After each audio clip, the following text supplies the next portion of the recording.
السلام علیکم ناظرین، پروگرام خبر اور تجزیہ کے ساتھ میں ہوں مزمل سروردی۔ آج خواتین کا عالمی دن ہے، لہذا آج میں میزبان اور ثنا کیوان ہماری مہمان ہیں۔ کیونکہ خواتین کا عالمی دن ہے تو آج وہ مہمان ہیں اور میں میزبان ہوں۔ ان سے پہلے بات کریں گے خواتین کے عالمی دن کے حوالے سے۔ ثنا، آج آپ ہماری مہمان ہیں۔ خواتین کے عالمی دن کے حوالے سے، پاکستان میں خواتین کی صورتحال کے حوالے سے، ویسے بھی ہم نے دیکھا ہے کہ پاکستان میں جینڈر گیپ بڑھا ہے اور خواتین کی امپاورمنٹ میں بھی اس سال کمی آئی ہے۔ آپ اس کو کیسے دیکھتی ہیں؟ بہت شکریہ مزمل صاحب۔ خواتین کے درد کو ایک خاتون ہونے کی حیثیت سے بڑے بہتر طریقے سے میں بیان کر سکتی ہوں۔ یقین کریں، ایک خاتون کا، ایک لڑکی کا پہلا حق جو اس کی پیدائش کے وقت ہی چھین لیا جاتا ہے، اس کے پیدا ہونے کی خوشی۔ ہم بدقسمتی سے اس معاشرے میں، اس ملک میں رہتے ہیں جہاں بیٹی کے پیدا ہونے کی خوشی منائی نہیں جاتی، بلکہ آج بھی کوڑے کرکٹ کے ڈھیر میں بچیوں کو پھینک دیا جاتا ہے ان کے پیدا ہونے کے ساتھ ہی۔ یہی نہیں بلکہ کچھ ڈیٹا میرے پاس ہے جو ایک ہوش ربا انکشافات میں آپ کے سامنے کروں گی کہ عالمی بینک کی رپورٹ یہ کہتی ہے کہ 68% ملک کی خواتین ہیں جو کہ کھیتوں کھلیانوں میں زرعی شعبے سے تعلق رکھتی ہیں، اور 100 میں سے 76% خواتین وہ ہیں جن کو اجرت ہی نہیں ملتی ان کے کام کی۔ وہ کھیتوں میں کام ضرور کرتی ہیں لیکن صرف یہ سوچ کر کام کرتی ہیں کہ وہ اپنے خاوند کا، اپنے شوہر، اپنے باپ یا اپنے گھر والوں کا ہاتھ بٹا رہی ہیں۔ ان کو پیسے نہیں ملتے، ان کو اجرت ہی نہیں دی جاتی ہے۔ اور تو اور یونیسیف کی رپورٹ کے مطابق 10 میں سے صرف اور صرف 3 خواتین، 3 لڑکیاں مڈل اسکول تک جا سکتی ہیں، اور 3 میں سے آپ خود اندازہ لگا سکتے ہیں کہ کتنے فیصد ایسی ہوں گی جو کہ مڈل سے بھی آگے پڑھنا مناسب سمجھے۔ ہمارے ملک میں ہم خواتین کو کس طرح سے امپاور کر سکتے ہیں؟ میرے خیال سے عورت مارچ تو ہم دیکھتے ہیں، اور عورت مارچ میں ہم دیکھتے ہیں کہ خواتین کے حقوق کی بڑی بلند و بانگ بڑے دعوے کیے جاتے ہیں، لیکن گھروں میں خواتین کو جلایا بھی جاتا ہے۔ یہ بدقسمتی سے ہمارے ملک میں ہی ہو رہا ہے۔ خواتین کو اگر ہم امپاور کرنا چاہتے ہیں نا تو ان کو تعلیم کے زیور سے آراستہ کریں۔ کتابوں میں تو پڑھ کر یہ اچھا لگتا ہے کہ خواتین کو زیور کی تعلیم جیسے زیور سے آراستہ کرنا، لیکن یقین کریں یہ بڑا مشکل ہے۔ آج کے دن کی مبارکباد دے دینا خواتین کو، یا ان کو گفٹ دے دینا کوئی تحفے تحائف دے کر، یا بات کر دینا کہ ہم خواتین کے لیے بڑا کچھ کرنا چاہتے ہیں، لیکن پریکٹیکلی ہم کچھ نہیں کر پا رہے ہیں۔ کیونکہ ایک اور ڈیٹا میرے سامنے ہے جو یقین کریں آپ بھی حیران ہو جائیں گے دیکھ کر، کہ صنفی مساوات کی عالمی فہرست جس میں 146 ممالک ہیں اور ان میں سے پاکستان کا 145واں نمبر ہے۔ ایکولی نہیں سمجھا جاتا خواتین کو یہاں پر مردوں کے۔ سوچیں، گھروں میں ٹارچر، بازاروں میں ہراس، جہاں ورکنگ پلیس پہ ہراس، اور تو اور اس قابل ہی نہیں سمجھا جاتا کہ ان کو بہتر پوزیشنز پر ترقی بھی دی جائے۔ آج اسلام آباد میں عورت مارچ کو بھی اجازت نہیں دی گئی لا اینڈ آرڈر کی سچویشن کی وجہ سے، لیکن کچھ ہوا ہے۔ ہمارے ساتھ وہ رپورٹر موجود ہیں، ہم ان سے ذرا عورت مارچ کی رپورٹ بھی لے لیں گے۔ کس کے جنازے اٹھائے ہوئے تھے عورت مارچ تو نہیں ملی ہے، میرا لیکن جسم پھر میری بھی مرضی سے خواتین بڑھ کٹھی کر ہوئی ہیں۔ آگے بڑھ کر بالکل آج 8 مارچ ہے، اور 8 مارچ کو خواتین کے عالمی دن کے طور پر منایا جاتا ہے۔ اسی مناسبت سے اسلام آباد کی خواتین پریس کلب کے سامنے سراپا احتجاج ہے۔ خواتین کی بڑی تعداد جو ہے وہ یہاں پلے کارڈز اور بینرز اٹھا کر اپنے حقوق کے حصول کی فراہمی نہ ہونے پر احتجاج کر رہی ہیں، اور خواتین کی بڑی تعداد کی جانب سے یہاں پر شدید نعرے بازی بھی کی گئی، کیونکہ انتظامیہ کی جانب سے انہیں پریس کلب کے باہر احتجاج کرنے کا NOC جاری نہیں کیا گیا تھا۔ مزمل صاحب آگے چلتے ہیں۔ خواتین کے عالمی دن پر دعائی کی جا سکتی ہے کہ ہمارے ملک میں خواتین کا کچھ بھلا ہو سکے، بہتری ہو سکے، لیکن حالات دور تک نظر نہیں آ رہے۔ بہرحال آج ایک اور بڑا ایک اہم جو عباس بپی صاحب ہیں، ان کے پروڈکشن آرڈرز جاری ہونے کے بعد ہم نے ان کو دیکھا کہ وہ سینٹ میں پہنچے بھی، اور انہوں نے بڑی جو ہے وہ جذباتی قسم کی تقریر بھی کی ہے۔ لیکن وہی بات، اعجاز چودھری صاحب ہمیں پروڈکشن آرڈرز ان کے جاری ہونے کے باوجود سینٹ کے اجلاس میں نظر نہیں آئے۔ وجہ تفریق۔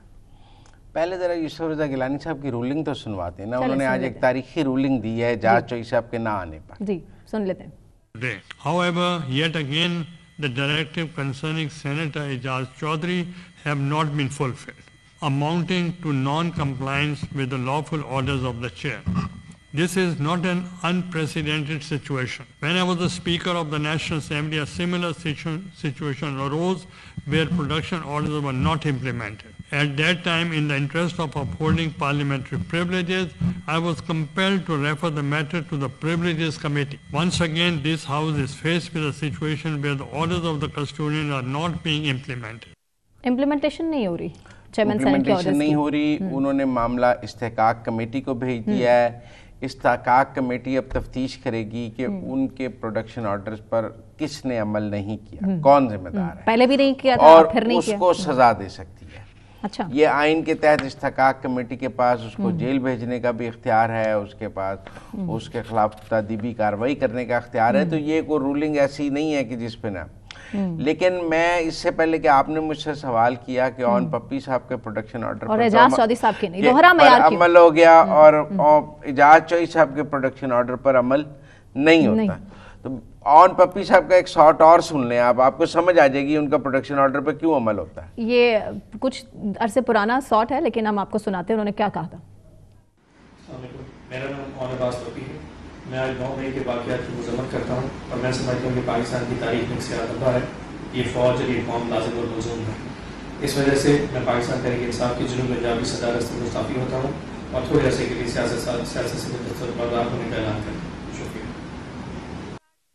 مزمل صاحب نے بیسیکلی اس وجہ کو آئیڈینٹیفائی کیا ہے کہ 9 مئی کی مذمت چونکہ انہوں نے کی، اعجاز چودھری صاحب نے مذمت نہیں کی. اعجاز چودھری صاحب 9 مئی کے مرکزی ملزم ہیں.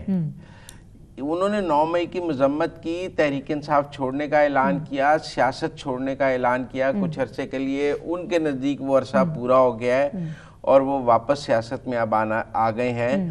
تو اب یہ تو تحریک انصاف کا معاملہ ہے کہ وہ ان کو واپس رکھ رہی ہے نہیں رکھ رہی ہے. ابھی تو رکھ رہی ہے، اون کر رہی ہے. لیکن ٹیکنیکل بات یہ ہے کہ یہ فرق آپ کو سمجھنا ہوگا. اس سے پہلے اسپیکر قومی اسمبلی نے بھی آپ کو یاد ہے پروڈکشن آرڈر شیر افضل مروت یا وہ زین قریشی اور ان سب کے جاری کیے تھے. تو وہ پروڈکشن آرڈرز پر عمل ہو گیا تھا اور ان پروڈکشن آرڈرز پر سارے اراکین اسمبلی کو پیش کر دیا گیا تھا. اسی طرح آن عباس پپی کے پروڈکشن آرڈر پر بھی عمل ہو گیا ہے. دیکھیں فرق ہے 9 مئی کا. جو 9 مئی کے ملزمان ہیں وہ اور طرف ہیں اور باقی ساری سیاست ایک طرف ہے. جو 9 مئی سے انکاری ہیں یا جو 9 مئی کا اعتراف کر چکے ہیں، جو ان کا معافی مانگ چکے ہیں، وہ لاڈلے.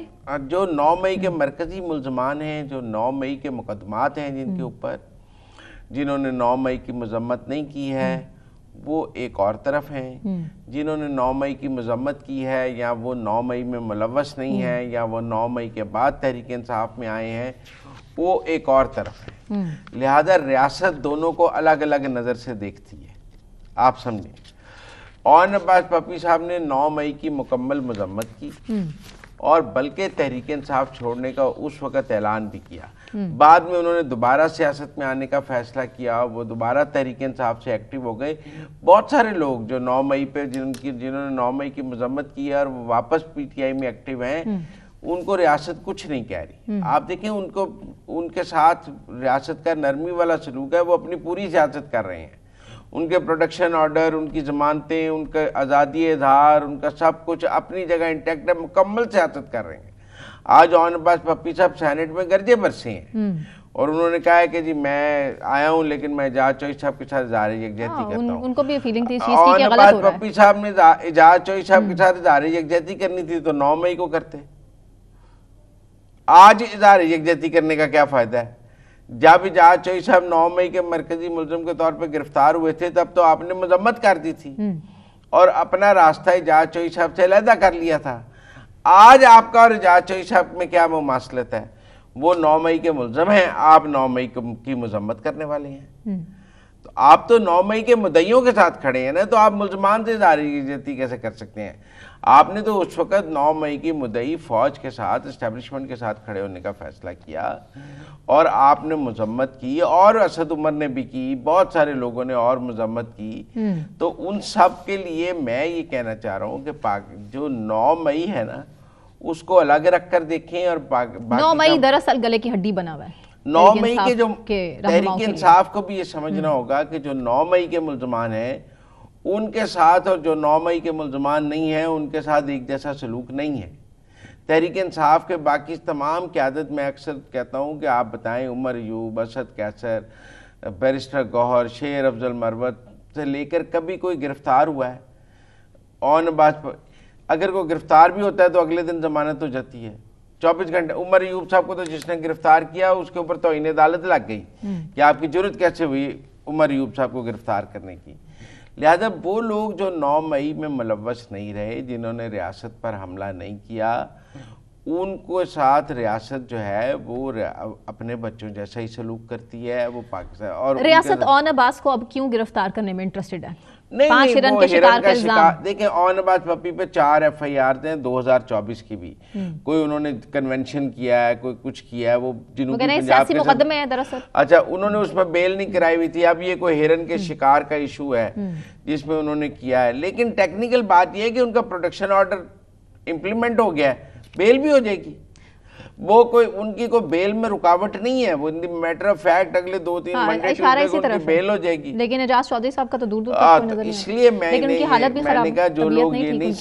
ویسے تو یوسف رضا گیلانی صاحب نے اعجاز چودھری صاحب کے پروڈکشن آرڈرز پر معاملہ پریولیج کمیٹی کو بھیج دیا ہے. بہت اچھا کیا سیریس کہ کیوں نہیں آرڈرز پہ جو ہے وہ نہیں پتہ ہے, گیلانی صاحب کو بھی پتہ ہے, وہ ظاہر ہے وہ ڈال رہے ہیں, گیلانی صاحب کو پتہ ہے. گیلانی صاحب نے بھی اداروں پر چونکہ اجلاس کا بائیکاٹ کیا ہوا تھا, انہوں نے واپس آنا تھا. ایک تھیوری یہ بھی ہے کہ یہ ہارن پپی والا معاملہ کیے اس لیے گیا ہے تاکہ گیلانی صاحب واپس چیئرمین سینٹ کی کرسی پر آ کے بیٹھ جائیں اور اجلاس کی صدارت کر لیں. ان کو بھی ایک وے آؤٹ چاہیے تھا, تو وہ ہارن عباس پپی کی شکل میں ان کو وے آؤٹ دیا گیا. آج دیکھیں نا, جب معاملہ پریولیج کمیٹی کو بھیجا گیا ہے تو عرفان صدیقی صاحب نے بھی اس کی حمایت کر دی ہے. سب نے کہا ایک فکس میچ تھا کہ ٹھیک ہے آپ ادھر بھیج دیں اور آگے سینٹ کو چلنے دیں. ہارن عباس پپی آ گئے. تو میرے خیال میں آپ جب بھی چیزوں کو دیکھیں تو 9 مئی کو نہ بھول جایا کریں. جبکہ کہیں نہ کہیں سے تاثر ریاست کی طرف سے دیا جا رہا تھا کہ اب 9 مئی کے حوالے سے لینینٹ رہے گی ریاست, نہیں سختی برتی نہیں جائے گی. جو دیکھیں جی آپ کو اعجاز چودھری صاحب کی, اب میں یہ آڈیو چلانا نہیں چاہتا, 9 مئی والے دن وہ ایک بات کر رہے تھے, انہوں نے کہا ہم نے کور کمانڈر کا گھر رینسیک کر دیا, تباہ و برباد کر دیا. دیکھیں وہ تو 9 مئی کو گلے لگا کے بیٹھے ہیں نا, تو میرا مطلب ان کے ساتھ ریاست کی نرمی نہیں ہے جو کور کمانڈر کے گھر کے باہر تھے یا ادھر ادھر تھے جو, تو ان کے ساتھ ریاست کی نرمی نہیں ہے جیسے حسان نیازی کے ساتھ نہیں ہے اور لوگوں کے ساتھ نہیں ہے.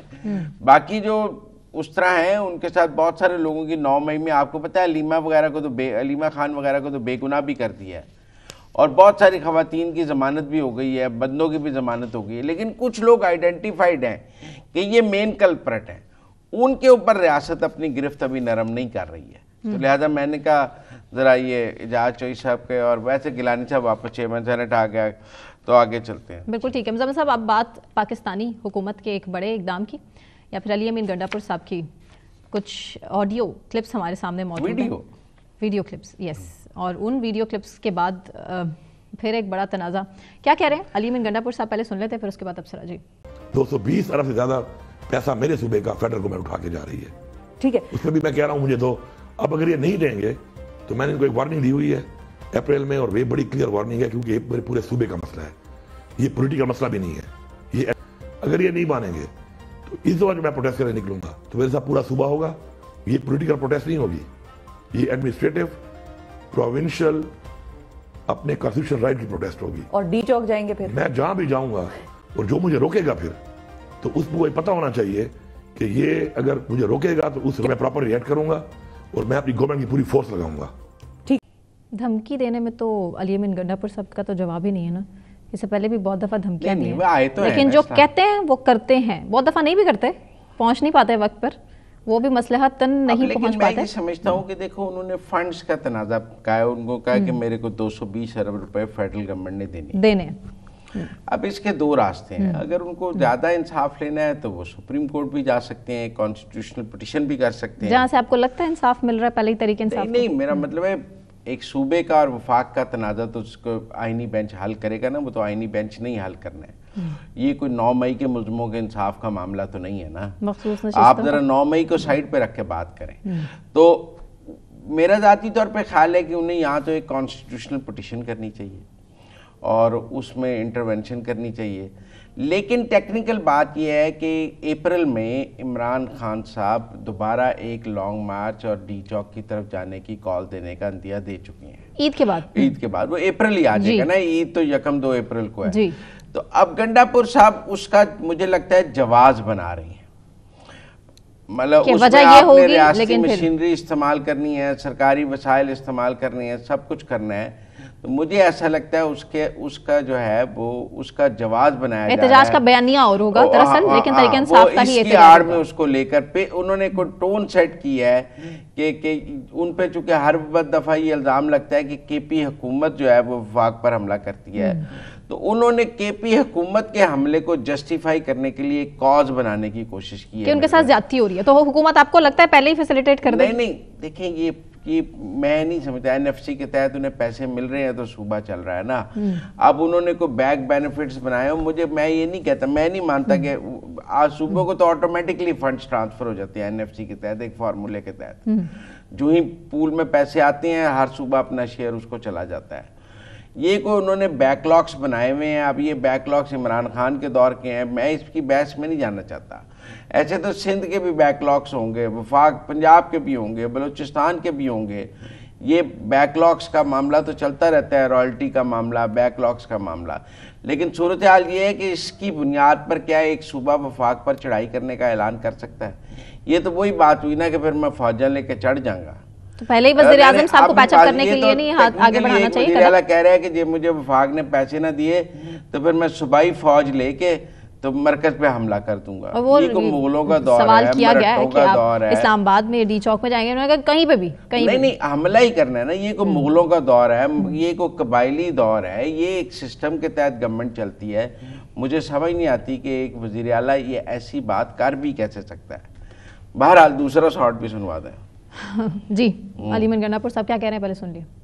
میں اپنی پارٹی والوں کو کہتا ہوں اور میں پورے پاکستان کو کلیئر کر رہا ہوں, مولانا فضل الرحمان از نو تھریٹ فار می. کسی کا یہ خیال ہے نا کہ مولانا فضل الرحمان میرے ضلع کا میرے لیے تو تھریٹ ہے, اس کی حیثیت ہی نہیں ہے. مولانا صاحب کے حوالے سے بڑی بات کی ہے علی امین گنڈا پور صاحب نے. وہی مولانا فضل الرحمان صاحب جن کے حوالے سے عمران خان صاحب نے بھی کچھ دن پہلے ایک امپورٹنٹ ٹاسک دیا ہے اور وہ ابھی تک کانفیڈینشیل ہے, اور ایسے میں اس طرح کی بات علی امین گنڈا پور صاحب کی طرف سے یہ کرنا آپ کو نہیں لگتا مولانا صاحب کو خفا کر سکتا ہے؟ نہیں مولانا صاحب خفا ہیں. اس انٹرویو کے بعد جو جے یو آئی کا رسپانس ہے وہ بھی بڑا ہے کہ انہوں نے پروٹیسٹ کیا ہے اور انہوں نے کہا ہے کہ اگر ہم اینٹ کا جواب پتھر سے دیں گے اگر گنڈا پور نے اپنی زبان کنٹرول نہ کی. اور وہ ایک تنازع تو پیدا ہوا ہے اس انٹرویو کے بعد, اس گفتگو کے بعد. دیکھیں ہو کیا رہا تھا, جو عمران خان صاحب یہ چاہتے ہیں کہ اپوزیشن کا گرینڈ الائنس بنے اور اس بار جب وہ اسلام آباد پر چڑھائی کریں تو مولانا فضل الرحمان ساتھ ہوں, کیونکہ ان کا خیال ہے کہ مولانا فضل الرحمان کے پاس عوامی طاقت بھی موجود ہے, اور اگر مولانا ساتھ ہوں گے تو پھر حکومت اتنی سختی بھی نہیں کر سکے گی کہ اگر مولانا ٹرک پر موجود ہوں گے.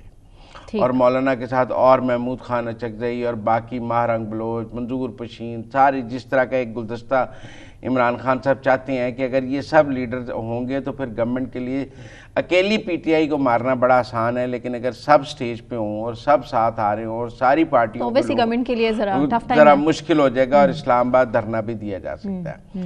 اس ضمن میں یہ کوشش کی جا رہی تھی کہ گنڈا پور کی اور مولانا فضل الرحمان صاحب کی کوئی ملاقات ارینج کرائی جائے اور دونوں کی صلح کرا دی جائے. ایک ٹاسک جو اڈیالے سے آیا ہوا تھا وہ یہ تھا کہ گنڈا پور کی اور فضل الرحمان کی ملاقات کرائی جائے اور گنڈا پور صاحب مولانا فضل الرحمان کو ملنے جائیں. اب مولانا فضل الرحمان صاحب اس وقت چونکہ عمرے پہ ہیں, انہوں نے ابھی 1 ہفتے تک آنا ہے, تو یہ طے کیا جا رہا تھا کہ وہ 1 ہفتے بعد جب آئیں گے تو پھر دونوں کی ملاقات کرا دی جائے گی. لیکن گنڈا پور صاحب نے رات ہی فائر کھول دیا ہے. آپ میری بات سمجھے نا, تو مجھے لگتا ہے کہ اس جو تنزیہ گفتگو ہے اس کے نتیجے میں جو گرینڈ الائنس ہے وہ مزید دور ہوا ہے, تلخی بڑھی ہے جے یو آئی اور ان کے درمیان, اور جو عمران خان صاحب کو گنڈا پور سے گلے ہیں ان گلوں میں ایک گلہ اور اضافہ ہوا ہے. ایک طرف گنڈا پور صاحب نے اسلام آباد چڑھائی کی بات کی ہے اس انٹرویو میں, گفتگو میں, جو عمران خان صاحب کو خوش کرے گی. ایک طرف مولانا فضل الرحمان صاحب کی پتلون کھینچی ہے, ان کی پگڑی اچھالی ہے جو خان صاحب کو ناراض کرے گی. تو وہ ڈبل گیم والی بات ہے, جیسے آن عباس پپی صاحب بھی ڈبل گیم کھیلتے ہیں نا, ایسے گنڈا پور صاحب بھی وکٹ کے دونوں طرف کھیلتے ہیں. تو دونوں طرف کھیلتے ہوئے انہوں نے ایک طرف ان کو خوش کیا ہے کہ جی میں ساتھ چڑھائی کرنے کے لیے تیار ہوں, دوسری طرف فضل الرحمان صاحب کو ناراض کیا ہے, جو میرے خیال میں اڈیالہ والے کو پسند نہیں ہے. اور میں جو پی ٹی آئی کے جو نیریٹو بلڈنگ کے اکاؤنٹس ہیں, جہاں سے پی ٹی آئی کا سوشل میڈیا چلتا ہے اور جہاں سے ان کا نیریٹو بنتا ہے, وہ اب کہہ رہے ہیں کہ گنڈا پور سے چھٹی کرائے بغیر نہ گنڈا پور کی گرینڈ الائنس نہیں بن سکتا. یا پھر ہو سکتا ہے کہ اس سٹیٹمنٹ کو گنڈا پور صاحب کی بہت زیادہ امپورٹنس نہ دی جائے اور مولانا صاحب کے ساتھ گیو اینڈ ٹیک کی جے یو آئی نے دی ہے. دیکھو جے یو آئی کو پہلے یہ گلا ہے کہ آپ چیف جسٹس سے ملنے گئے, ہمیں ساتھ نہیں لے کے گئے, آپ سولو فلائٹ کرتے ہیں. وہ انویٹیشن ہی نہیں تھا. نہیں, اپوزیشن اپنا وفد بنا سکتی تھی. وہ پی ٹی آئی کے لیے تھا اسپیسیفک. نہیں, اپوزیشن کا تھا, لیڈر آف دی اپوزیشن کو تھا. وہ 7 بندوں کا ڈیلیگیشن بنایا, 2 اس میں جے یو آئی کے بھی رکھ لیتا. یہ تو لیڈر آف دی اپوزیشن کا کام ہے نا کہ اس نے ساری اپوزیشن کو ساتھ لے کر چلنا ہے. جیسے لیڈر آف دی ہاؤس کو انویٹیشن ہے, ایسے لیڈر آف دی اپوزیشن کو بھی انویٹیشن ہے. ایک تو اس کا گلا تھا کہ سولو فلائٹ کرتے ہیں, اس کا بھی گلا میرا خیال ہے ایڈ آن ہوا ہے, جس کی وجہ سے پی ٹی آئی کو آگے گرینڈ الائنس بنانے میں مشکلات ہوں گی. بالکل ٹھیک, بہت شکریہ مزمل صاحب. اسی کے ساتھ ناظرین مجھے ثنا کیوان کو اجازت دیجیے. اپنا بہت خیال رکھیے. اللہ حافظ.